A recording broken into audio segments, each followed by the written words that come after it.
Hello, everyone, and welcome into crushthestreet.com. I got a real treat for everyone today. I have a relentless entrepreneur and someone I respect a lot on the line with me right now.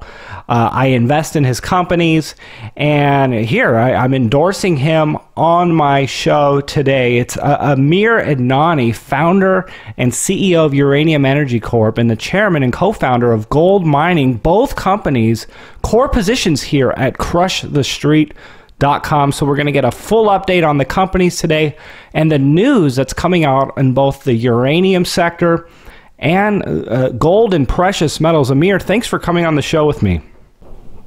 Hey, Kenneth, good to be with you, and appreciate that you've continued to cover both companies and do these interviews with me to keep your audience updated. Absolutely.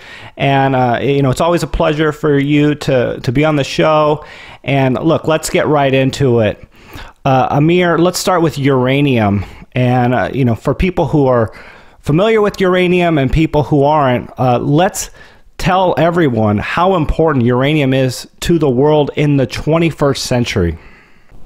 It's when you look at what's happening in the world in terms of 7 billion population, growing. We're going to be at about 9 billion population in 20 years from now. This is unbelievable when you look at just where human civilization is heading, Kenneth. And what human civilization needs more than anything to progress is energy. And the most critical form of energy that is needed is electricity. And electricity now more than ever is needed, not only to charge up and recharge our iPhones and refrigerators and monitors, but also obviously with the advances and growing movement towards electric vehicles.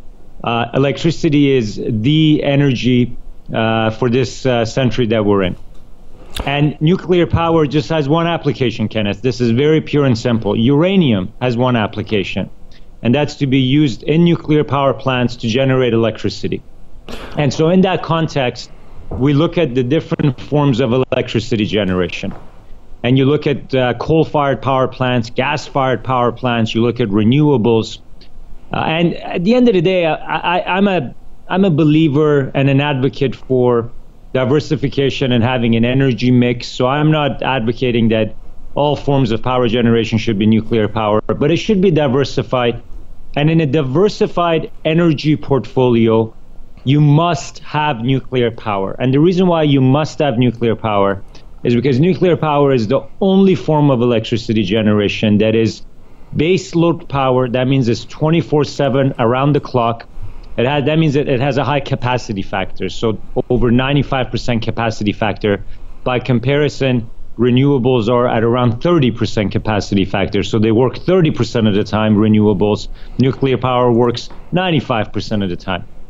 And most importantly, carbon-free. So the key here is to have carbon-free electricity generation around the clock. So for all those reasons, Kenneth, we're seeing record levels of growth in the nuclear power industry worldwide. 2015 and 16 were the best 2 years for the nuclear power industry worldwide in terms of new reactors added to the grid. Best 2 years in 25 years. And when you look back and look at that big picture, you look at the world's population, you look at population growth, you look at the ongoing and emerging trends about the need for electricity in everyday modern life. And the conclusion is very simple as to why this is such a critical and such an important growth industry, nuclear power. And again, the only thing we need uranium for is in nuclear power plants. To some extent, it's very easy to get your head wrapped around this business, which is what I've always found so fascinating and exciting about it. Yeah, there's a couple questions I want to go and down different rabbit holes here, but you mentioned battery technology, and battery technology is still very lacking. Our phones are dying midday. Electric car vehicles are still largely impractical with slow charging and minimal utility. Is there any way to factor in how much electrical demand there will be when the technology starts to really bridge some of these gaps? It's an excellent question, and this is something that is really unfolding and will be something that I'm really looking forward to see different sort of bigger groups that model and forecast electricity demand come out with reports like this. And the reason why this is unfolding, Kenneth, is just step back for 1 second. Here we are, November 2017, and I feel like this summer was the summer to see major automotive companies come out and start to make all these announcements about what they're going to do with hybrid or full-out electric vehicles. I mean, it feels like until like a year ago, the only company or the only automotive company talking about any of this in terms of electric vehicles was Tesla. And then this spring, you had Volvo come out and say that, you know, by 2019 or someday near soon, they're not going to do any more 100% internal combustion engine, and it's going to be either hybrids or full electrics. And since then, you've had the German automakers, Volkswagen, Ford, you know, everyone has come out and has made these announcements. And this is really unfolding really as we speak. I mean, in terms of what this will have in terms of impact for demand on electricity in the years and decades to come is an unfolding story, but it's only going to be a market expansion and growing demand for it. Sure. Yeah, you know, let's talk about the uranium price and just the dynamics in the sector at the moment. Some of the biggest news right now coming out of the uranium sector was Cameco's announcement to shut down the McArthur River mine. It's been referred to as the biggest catalyst for the uranium market since Fukushima. Let's talk about this a little bit and the dynamics going on right now with uranium, especially with the demand, the need for it in the 21st century. That Bloomberg headline you're talking about did capture it extremely well, and this definitely is one of the biggest pieces of news to hit the uranium sector in many years. And we got to put it in context. I mean, in any commodity, let me sidetrack for a second. You know, a couple of years ago, zinc prices were very low at a decade low type of price. No, you know, you couldn't give this stuff away. And Glencore, a big zinc producer, came out and shut a couple of zinc mines that they had. I think that amounted to maybe 6 or 7% of global supply at the time. And Kenneth, here we are 2 years later, and the zinc prices are, you know, ripping higher, and they're at a 10-year high. So here we have in the uranium business now, the big player being Cameco, come out and basically announce that they're going to put 10% of global production basically on hold or shut down. Very significant. I mean, 10% of global production, which is what McArthur River mine is producing, that amounts to about 15.6 million pounds of uranium. Now, this is in addition to other smaller cuts that were announced earlier this year by the likes of the Kazatomprom, the state-run Kazakh uranium mining company, Areva with their production in Niger. So you start to add all of this up, and this has really been a critical year. 2017 started and is coming to an end with being an important year for supply cuts. In total, if you look at the past 12 to 24 months even, over 30 million pounds of production has been cut. You know, so we're talking about almost approaching 20% of global supply when you look at it even in a longer term context. But what I think is key about this latest news with McArthur River is the fact that, you know, this was the world's largest mine and mill complex. It removes out of the market not only the 15 million pounds of uranium, Kenneth, but it also eliminates a very secure source of supply, because this was a Canadian mine in Canada. So if you're a U.S. utility or Western utility, you're already fairly exposed. But basically, there's hardly any U.S. production. So now the friendly neighbor to the North, Canada, shuts down its biggest uranium mine. And so it removes geopolitically stable supply out of the market. So for any buyer who was concerned about security of supply, it further heightens that issue. And it becomes a real wake-up call for any complacent buyers, any buyers at the utilities who were complacent and thinking that the market's going to be available for low uranium prices for a while longer. This should really spring them into action. And so overall, what I really like about it is that, you know, we had a market that was clearly oversupply, hence why the uranium prices have been sitting at a decade low. And here we are with this kind of news on top of all the other cuts this year and last year. And I think this is really going to accelerate the rebalancing that we wanted to see with the uranium price. Just since the news came out, the uranium price is up 20%. Okay, so that's already starting to have an impact on the uranium price. We're nowhere near the levels that you're going to see new mines and new projects get developed. I mean, the price right now is about $24 per pound. And you're going to need to see a much higher price than that. You know, in situ recovery mines are going to need $40 per pound. Conventional mines are going to need $70 per pound to bring new projects on board. So we still got a ways to go. But I like the fact that this news really accelerates the rebalancing of the market, and it takes the market from being in this sort of doldrum and now puts it into a real uptrend. Amir, and especially as it relates to UEC, I'd like to talk about uranium and the opportunity that there is here in the U.S. Last time I talked to you, you had just got done with a meeting with the Trump administration, and you had great optimism about the uranium opportunity in the U.S. And I believe you even had a Twitter exchange with President Trump a couple weeks ago. So with that prompt, please take it away. Well, this is something that has really been a focal point for UEC since day one. I mean, we saw 12 years ago the fact that it was unsustainable for a market as large as the U.S. market when it comes to nuclear power. Just to put it in context, there's 99 reactors operating in the U.S., generating 20% of the U.S. electricity. And if you add up all the reactors in France and China and India, they don't add up to be 99 reactors. Or they'll be just equal to that. So my point is, out of 400 reactors operating in the world, a quarter of them are in the U.S. This is an important market, and uranium and nuclear power is a very strategic industry. Yet uranium mining in the U.S. has been under regulatory pressure. Overall, falling uranium prices since Fukushima have made a lot of the projects challenging and difficult to develop. And it's gotten to the point where when I got into this business 12 years ago, the U.S. was importing 90% of its uranium requirements. Today, they're importing 96% of their uranium requirements into the utilities, Kenneth. And this is not a sustainable picture. I mean, you can't operate 99 reactors and have that much dependency on foreign imports from Kazakhstan, Russia, Uzbekistan, Niger.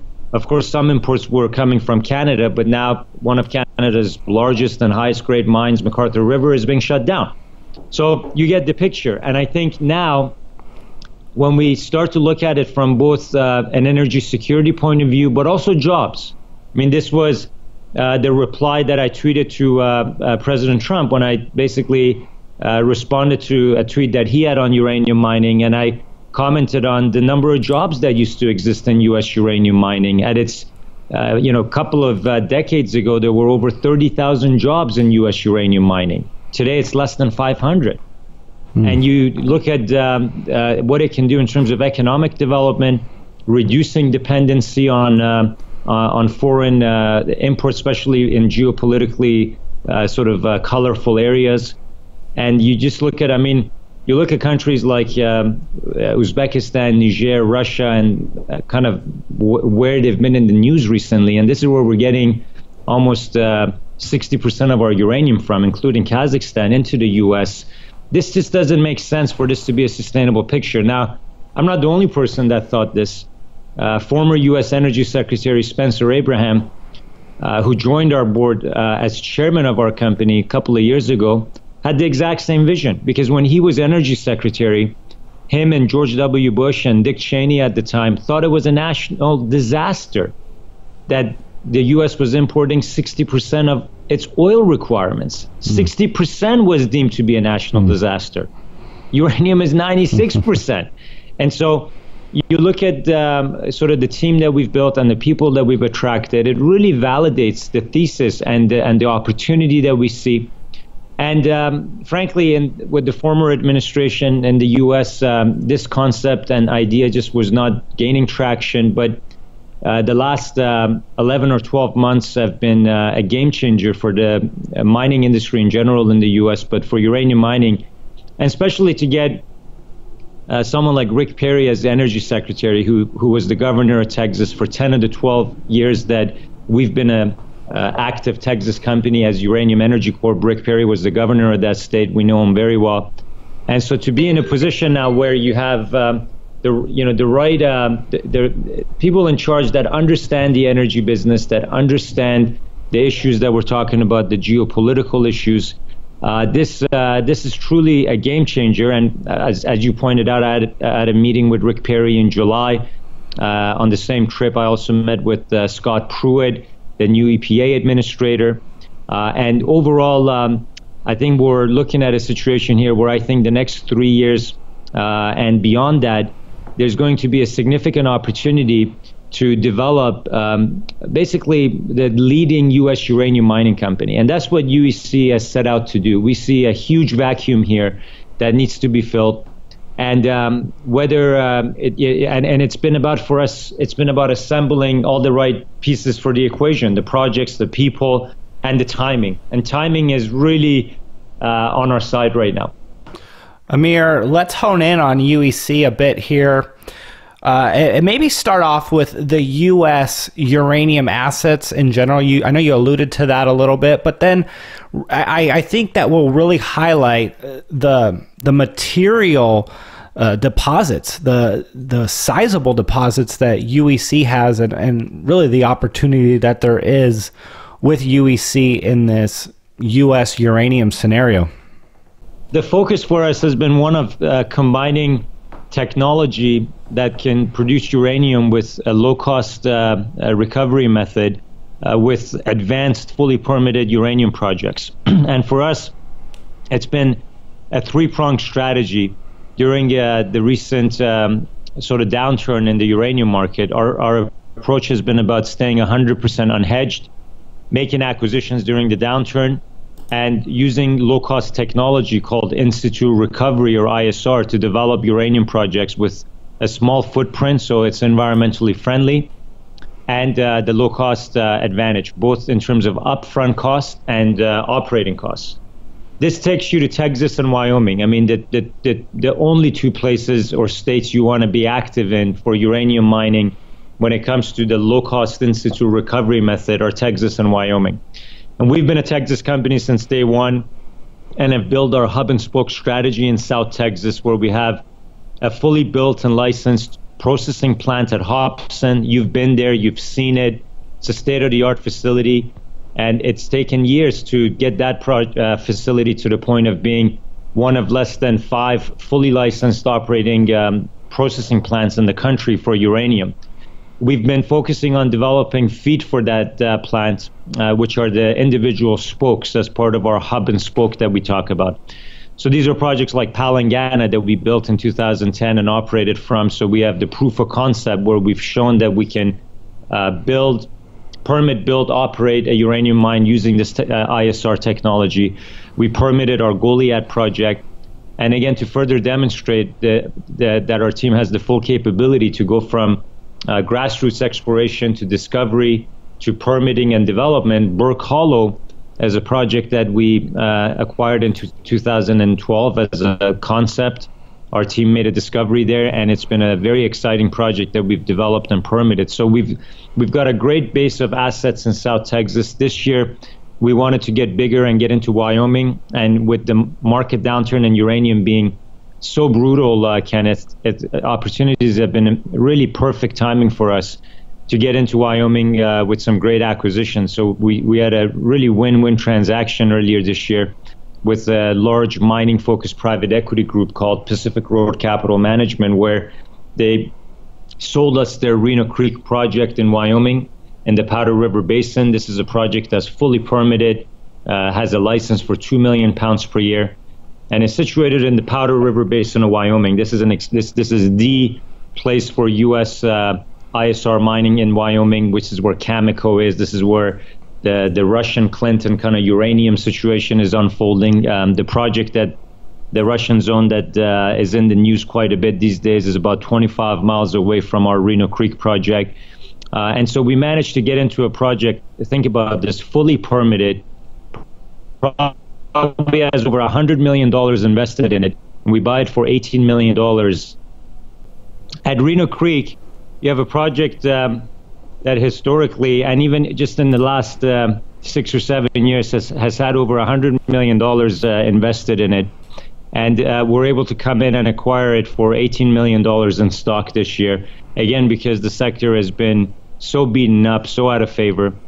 But you start to add up the numbers now, and you have a license at Reno Creek, fully licensed for production for 2 million pounds per year. At the Hobson processing plant, we have a physical capacity of 2 million pounds per year. Now you're starting to see UEC develop a platform where between our Wyoming and Texas assets, we can see a production profile growing to about 4 million pounds per year from low-cost ISR or in-situ recovery mines and operations in the U.S. in two of the best uranium mining jurisdictions you can be in in the U.S., Texas and Wyoming. And to give you context, total production of U.S. uranium today is about 1.6 million pounds per year. So all uranium mining today is 1.6 million pounds, and UEC has managed to build a platform of fully permitted, or in the case of Hobson, built assets that can get to 4 million pounds per year. And this is all in a market where those 99 US reactors are consuming 50 million pounds of uranium annually. So even though it sounds like we're able to become easily the largest producer of uranium domestically, we still have so much market share we can grab in terms of being a US supplier of uranium, given that demand domestically is 50 million pounds. And again, with domestic production only at 1.6 million pounds, there is such a big gap here to try to fill. This is, in my opinion, one of the best growth opportunities anywhere in the energy landscape. But the fact that it happens to be right in the U.S. is even better because, again, this is the most geopolitically stable market you could be in for any commodity. And in the case of uranium, we really have, over the last 12 years, managed to position ourselves with uranium energy to take the mantle, to really develop and become the leading player and the largest producer. And I feel now more than ever that we've managed to get the pieces together to do that, Kenneth. Sure. Yeah, it's really the perfect storm of converging trends, and it makes the case for such a great opportunity right now. Amir, so let's give the audience an overview of the roadmap for UEC going into 2018. Please let everybody know if there's been any analyst coverage, and if you can give some details on that. And then also any significant shareholders of the company that we want to remind everyone who's in UEC. We expect to have a very active 2018 on top of what turned out to be a real banner year in 2017. 2017 was really it was composed of the things that we keep talking about. We had acquisitions. We made sure we had. We started the year with a capital raise that ensured we had the right amount of capital and war chest to be able to do deals, to be able to be financially stronger in a difficult uranium market environment. And we even announced a non-core acquisition and a 43-101 resource on it, our titanium project down in Paraguay, which the timing on that also couldn't be any better with the recent uptrend in the titanium market. So 2018 will continue to be more of the same, Kenneth, in the sense that, first of all, we expect, and in fact, I think we expect to see this before the end of the year, but in the next week or two, we want to announce a new 43-101 resource for our Burke Hollow project, because this year we drilled about 130 holes at that project, and that should culminate to a new resource report. That project will continue to be developed into 2018. So that's one development there. We've now consolidated the Reno Creek project. We acquired Reno Creek earlier this year, and another component called North Reno Creek we announced the deal on 2 weeks ago. Once that deal closes, will have a new 43-101 report, and in 2018 work towards a pre-feasibility study for that project. And when you look at the fact that the uranium prices have recovered, which is exciting, and they have, I still think that the environment out there will be optimum for UEC to make other acquisitions. So we'll continue to look for the right acquisition opportunities while advancing our existing portfolio, which we've done exactly that this year.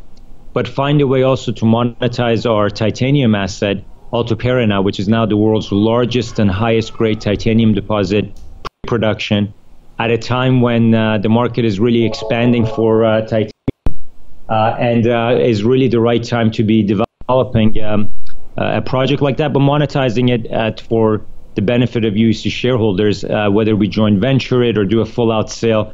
It's going to have a real positive impact for UEC. Recently, we've also seen new analyst pick up coverage on uranium energy from Roth Capital. That research report is also available, and it's good to see overall that the capital markets are starting to pay more attention to the sector. We now have 5 analysts covering the company.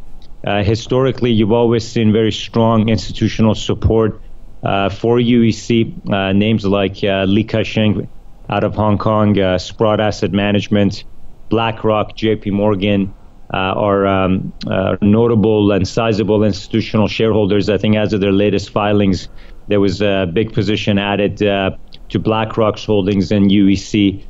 And we're also a member of the uranium ETF that's active out there. And so you see a lot of liquidity in the company and in the stock. Also being in the Russell 3000 index kind of does the same thing. But I go back to kind of how we're positioned, Kenneth, for UEC, in the sense that when you look at the uranium industry and the uranium sector worldwide, there's less than 10 companies in the world that are either producing uranium or have immediate production capability.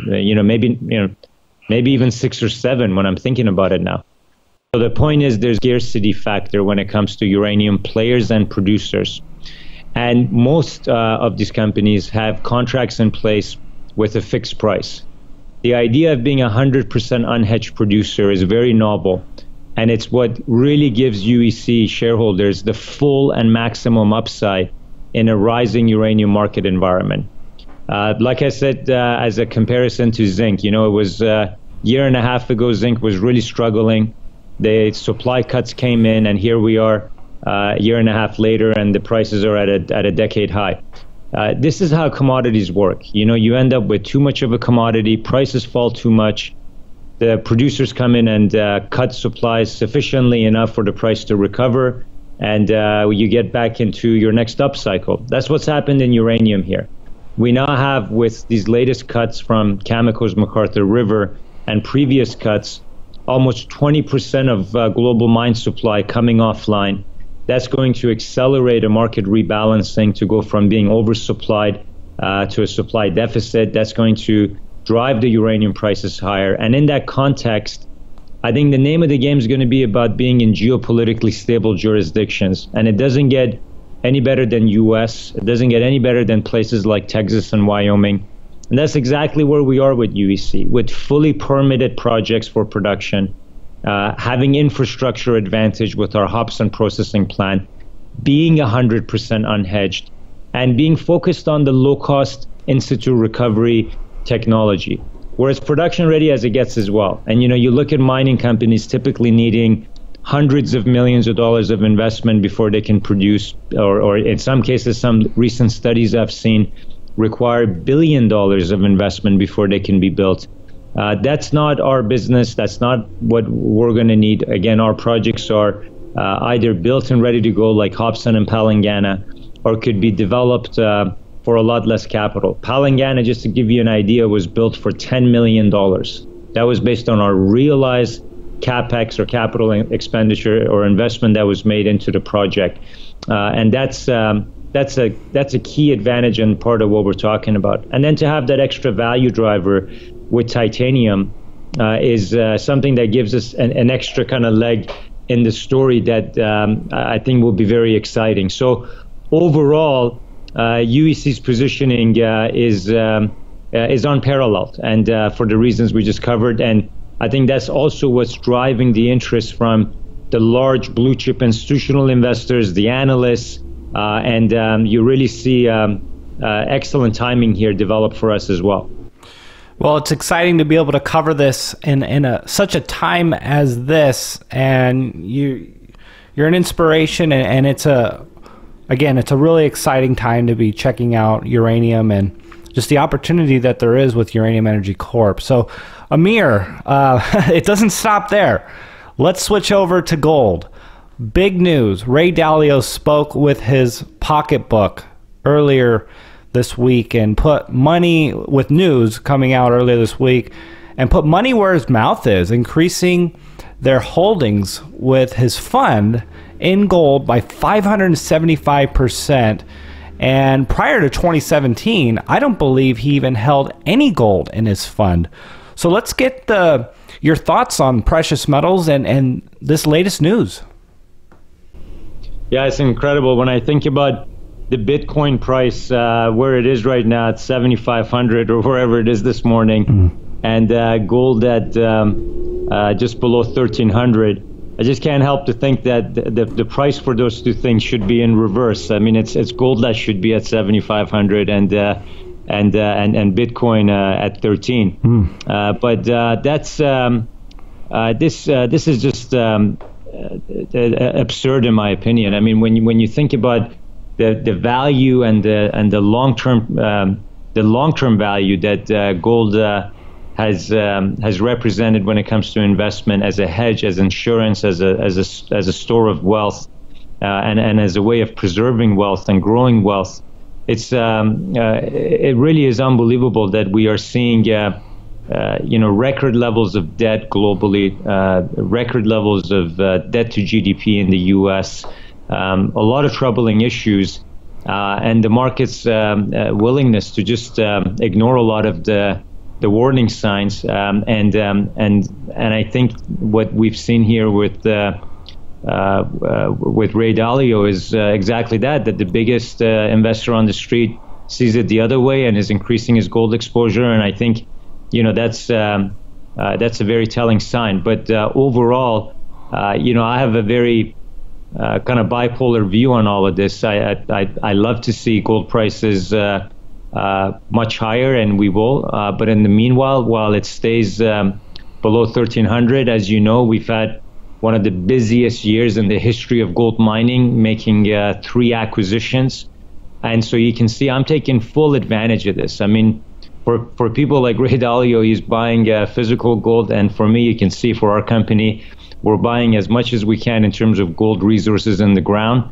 And we've demonstrated that through 3 acquisitions this year. And I don't know of any other junior gold company that's made 3 acquisitions just this year of resource stage gold projects. Amir, let's talk about that. If you wouldn't mind, give us some of the metrics we have to go by in terms of value of what gold mining could be worth based on maybe a more respectable gold bull market and the opportunities and essentially and what it's like buying gold mining right now in this current environment. Well, we have a diversified portfolio. And when you look at our diversified portfolio of roughly 8.5 million ounces of measured and indicated gold and just under 11 million ounces of inferred gold resources, and that's gold only. So that doesn't include just under 2 billion pounds of copper resources. And you look at that and you look at sort of the value of the company and the gold resource in the ground. And that kind of valuation metrics, you would be very hard pressed, in my opinion, Kenneth, to find out there. In fact, that's why I think we've got 3 analysts covering the company with buy ratings and target prices that's almost 3 times what the current share price is. I think everyone sees incredible deep value here developing in gold mining. The leverage to gold price is evident through what we did last year. You look at the company's share price performance last year in a slightly more bullish environment for gold last year. We were up 400% or so. Definitely one of the best performing gold stocks last year, outperformed the GDXJ by a wide margin. And so you can see where the leverage is. The leverage is in big resources in the ground. We have by far one of the largest diversified gold resource portfolios of any sort of pre-production companies out there in the world or in the Americas. The Americas, of course, is our focus, but I would put our portfolio and its size and its quality up there with any company in the world. So you look at the investors who are here who've been involved since day one, whether it's one of the oldest investment houses and one of the most successful families in South America, the Garnero family and their Brazil Invest Bank, or people like Doug Casey and Marin Katusa with their KCR fund, who've been large, 15-16% shareholders since day one. Organizations like Sprott Asset Management. I think you have these people involved because A, they understand mining, B, they understand the inherent value and importance of exposure to gold and a company like gold mining. And they've taken very long-term large bets and have been involved in a very long-term fashion. So I think you see real kind of long-term fundamentals that's supported by this very attractive valuation of just the total gold resource in the ground that we've accumulated. Sure. Amir, let's talk about that 2018 roadmap. And you brought up Bitcoin, $7,500, close to $8,000 now, and gold doing what it's doing. But let's talk about it from two possible scenarios, or maybe three, I guess. One being gold staying where it's at, and you mentioned continuing in the current acquisition process, purchasing projects, ounces in the ground for pennies on the dollar. But what if we do have a big run in gold where gold starts doing what Bitcoin is doing? What does the roadmap look in that scenario? As long as we see the price in a range like it's been this year, it's the perfect window to make acquisitions, and that's exactly what we've done. When we see the price trend higher and get back to levels it was last year, and in fact higher, then we become very focused on exploration development and getting closer to production on some of the projects, and perhaps even joint ventures or full-out sales of some of our projects. We have such a large and diversified portfolio now. And it's no different than what I did with uranium energy. With uranium energy in 2010, when we saw the uranium price start to take off and it got to $70 per pound, we were able to execute and basically build our Palangana mine and get into production. And so you've seen in me as an entrepreneur the ability to execute in uptrend markets or bull markets for commodities, to execute and get into production and operate.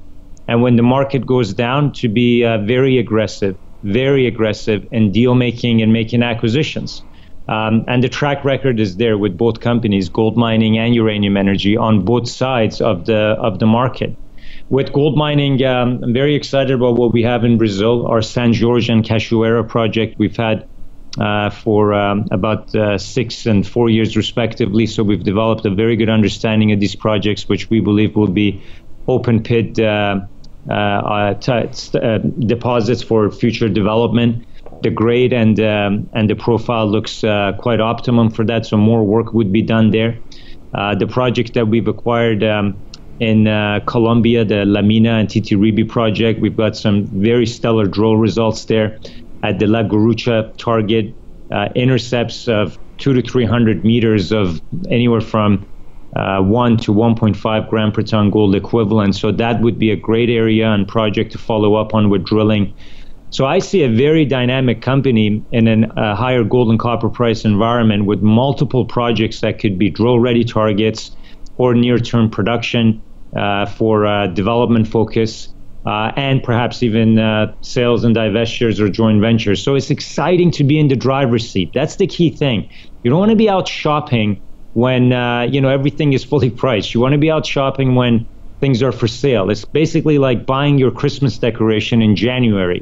Everything's for sale. That's when you want to buy the Christmas decoration. And right. For us, it's the same concept here. You want to buy these projects for cents on the dollar. We've made about $62 million worth of acquisitions in stock in our last 5 deals with gold mining. The same assets we bought were in public companies. You can look at their market caps, Kenneth, in 2011, 2012, had market caps combined of over $800 million. $800 million of combined market cap at price, at a gold price closer to 14 and 1500. And we bought the same projects for a total of $62 million, when gold has been on average 11 or 1200. So, that's powerful. That's a powerful way of creating shareholder value. Right. Well, I got to say, listening to a guy like you just really kind of give us some perspective, because it's felt like a long bear market in the precious metals sector. Obviously, 2016, there was a move up, but then we've kind of went back into that bear market type feel for a lot of people. But seeing Ray Dalio dive into gold and hearing you talk about it, I mean, it really, for investors out there who might feel discouraged or just not sure what to think about gold anymore, I mean, it's been really good to listen to you talk about that, and then really the opportunity that exists here. And I guess some final words, if you would, Amir, on whatever it is that you feel like the audience should hear at the end here. But do you suspect the opportunity in both UEC and gold mining to be correlated or non-correlated to gold going forward? And do you suspect gold to lead the mining sector? Yes and no. I mean, this year it wasn't a case of gold leading the mining sector higher, because as we both know, gold has had a bit of a subdued year, and meanwhile, base commodities base metals and kind of the base metal complex has had a very, very strong year with nickel and copper and other kind of base metals leading the way higher. And so it doesn't necessarily need to be a case of gold taking the sector higher. And I also don't think it needs to be the case of just a higher uranium price driving value for UEC, for example. I mean, so far this year, the uranium price has been range bound between $20 to $25 per pound. And we started the year with UEC at about $1.05, and here we are at $1.50. I mean, to be up 50% during a year where the uranium price has been fairly range bound I think speaks to the fact that company-specific news can create shareholder value, and the market can still reward you for good deals and good execution, even in a market that might be subdued. Now, having said that, I think we've seen a more challenging year for gold equities. Gold equities between that crazy GDXJ rebalancing that happened in the spring and kind of just overall maybe consolidating much of last year's big gains, have had a kind of a funny year. But overall, I think it's what you do with these opportunities. If the opportunity during a year like this was to make acquisitions and get bigger, and that's what gold mining has done, then I think you're making the most of it and you're creating that long-term value for shareholders. I look at our company exactly today and I compare it to a year ago. And a year ago, we had maybe 2/3 of the total gold resources that we have today. And so we've increased our total gold resources by 30%. About a year ago, we did a private placement for $12 million. So a year ago, we had $12 million less cash than we do now. And we did that at almost $1 a share higher than where the shares are right now, Kenneth. So the point is just to see how attractive of an investment gold mining is today, in the sense that you have a company that is debt-free. As of our last filing shows, we have just under $16 million of cash, which at our current running burn rate is enough funding for the next 2.5 to 3 years. That's a great runway to have for any junior resource company. And to control your destiny with long-term value with gold resources in the ground, to be at 8.5 million ounces of measured and indicated gold resources, under 11 million ounces of inferred gold resources. Again, not to mention the just under 2 billion pounds of copper resources. And Kenneth, for those that like uranium, let's not forget gold mining has a uranium project, a joint venture, in fact, with France's Areva. That's in the Athabasca Basin and in a very exciting area. And that's another value driver for gold mining. And so when I look at the fundamentals and when I look at sort of what we've built here in terms of long-term fundamental value, I'm very excited about what we've done in gold mining in the last 6 or 7 years. The market speaks for itself too. We IPO'd the company in 2011, and Kenneth, since 2011, our shares are up over 130%. During the exact same time frame, the GDXJ is down 70% and the TSX Venture is down 60%. So our model and our execution and track record speaks for itself. It works. It works during what has been a 6-year brutal bear market. And now you look at the trends in the gold exploration sector. Moving forward, we're going to see the cost to discover a new ounce of gold resource in the ground approach $50 an ounce. We're going to see, and we've already seen in M&A transactions since 2012, that gold resources in the ground will go in M&A transactions for anywhere from $60 to $80 an ounce in the ground. So when you can get exposure during softer gold markets to gold resources for less than $20 an ounce in the ground, less than $15 an ounce in the ground, these are just incredible ways to get access to exposure to gold and leverage to gold. And in the long term, with the fact that we've seen stock market prices and indexes and valuations at all-time highs, I would love to have a bit of hedge. I think it's crazy not to have some hedge and insurance in one's portfolio. And the best and only way to do that is with gold right now. And gold isn't trading at an all-time high. And I can see from where we are right now, gold prices can get back to their 2011 levels and get back to $1,900. That's almost the double from where we are, Kenneth. But can you, in your right mind, think that the Dow Jones and the S&P 500 can double from these levels that we're at right now?